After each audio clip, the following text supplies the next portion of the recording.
कि ये कभी नहीं डूब सकता। लेकिन उसी रात कुछ ऐसा होने वाला था जो इतिहास को हमेशा के लिए बदल देगा। ये कहानी है टाइटैनिक की। एक ऐसी कहानी जो सिर्फ एक हादसा नहीं बल्कि इंसान के अहंकार, एक छोटी सी गलती और प्रकृति की अपार शक्ति का परिणाम थी। 1900 के शुरुआती साल दुनिया औद्योगिक क्रांति के बाद तेजी से आगे बढ़ रही थी। नए आविष्कार हो रहे थे, नई मशीनें बन रही थी और एक होड़ लगी हुई थी, कौन सबसे बड़ा और सबसे शक्तिशाली बनेगा।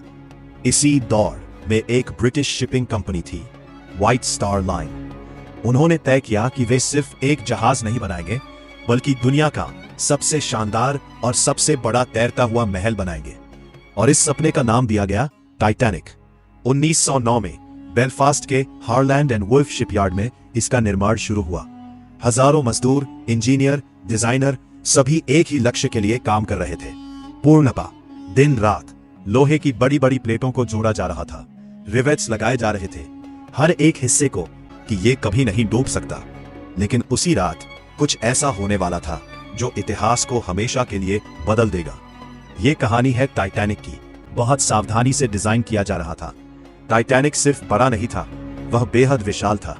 862 फीट लंबा, 42,000 टन वजन, उस समय का सबसे बड़ा चलने वाला ढांचा जो इंसान ने बनाया था। लेकिन टाइटैनिक की असली पहचान सिर्फ उसका आकार नहीं था, वो थी उसकी शानदार लग्जरी। फर्स्ट क्लास यात्रियों के लिए टाइटैनिक एक सपना था। ग्रैंड सीढ़ियां जहां से लोग शाही अंदाज में उतरते थे, झूमरों की रोशनी, मखमली कालीन, स्विमिंग पूल, तुर्की स्नान, जिम और डाइनिंग हॉल जहां दुनिया के बेहतरीन शेफ खाना परोसते थे। एक तरफ ये लग्जरी थी और दूसरी तरफ थर्ड क्लास यात्री जो अपने सपनों के साथ अमेरिका जा रहे थे, एक बेहतर जिंदगी के लिए, एक नए भविष्य के लिए। हर इंसान के पास एक कहानी थी, एक सपना था, लेकिन किसी को नहीं पता था कि यह सफर उनका आखिरी सफर बन जाएगा। टाइटैनिक को डिजाइन करते वक्त इंजीनियरों ने एक खास सिस्टम बनाया था, 16 वाटर टाइट कंपार्टमेंट्स। आइडिया यह था कि अगर जहाज का कोई हिस्सा डैमेज हो जाए तो पानी सिर्फ उसी कंपार्टमेंट तक सीमित रहे। इसी वजह से लोग कहने लगे यह जहाज कभी नहीं डूब सकता। और यहीं से शुरू हुआ सबसे बड़ा भ्रम। अप्रैल 1912 टाइटैनिक अपनी पहली यात्रा के लिए तैयार था, साउथहैम्पटन से न्यूयॉर्क। 10 अप्रैल 1912 जब टाइटैनिक ने यात्रा शुरू की, लोग खुशी से चिल्ला रहे थे, बैंड बज रहा था, परिवार हाथ हिला रहे थे, कुछ लोग रो रहे थे, कुछ बेहद उत्साहित थे। उन्हें लग रहा था कि वे एक नई जिंदगी की ओर जा रहे हैं, और सच में जा रहे थे, लेकिन किसी और दिशा में। यात्रा के पहले कुछ दिन बिल्कुल परफेक्ट थे। आसमान साफ था, समुद्र शांत था, चारों ओर लग्जरी, पार्टियां और संगीत। फर्स्ट क्लास में लोग शैंपेन पी रहे थे, डांस कर रहे थे, अपने भविष्य के बारे में बातें कर रहे थे। थर्ड क्लास में लोग गाने गा रहे थे, अपनी संस्कृति का जश्न मना रहे थे। सब कुछ बिल्कुल परफेक्ट लग रहा था, लेकिन कहीं ना कहीं एक अदृश्य खतरा उनकी तरफ बढ़ रहा था। 14 अप्रैल 1912 रात का समय, तापमान बहुत कम था।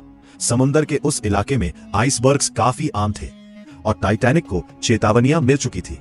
दूसरे जहाजों ने संदेश भेजा था, आगे आइसबर्ग है। लेकिन टाइटैनिक पूरी रफ्तार में चल रहा था। क्यों? क्योंकि कप्तान और कंपनी एक ताकतवर छवि बनाना चाहते थे। रफ्तार कम नहीं की गई और यहीं पर एक और गलती हुई। चेतावनियों को नजरअंदाज कर दिया गया। रात के 11:40 बजे लुकआउट क्रू ऊपर खड़े थे, ठंडी हवा में, अपनी आंखों से क्षितिज को ध्यान से देख रहे थे। उनके पास दूरबीन भी नहीं थी।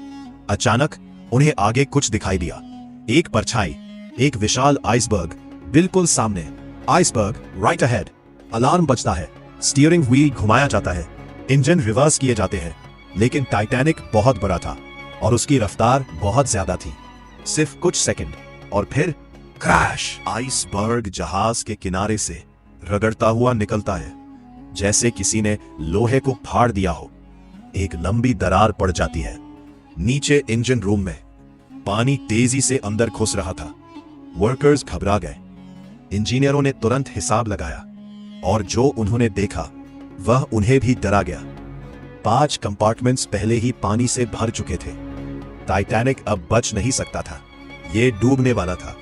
कप्तान को तुरंत जानकारी दी गई और फिर एक आदेश दिया गया, लाइफ बोट्स तैयार करो। लेकिन समस्या ये थी, लाइफ बोट्स सभी के लिए नहीं थी, सिर्फ आधे लोगों के लिए, क्योंकि किसी ने सोचा ही नहीं था कि टाइटैनिक कभी डूबेगा।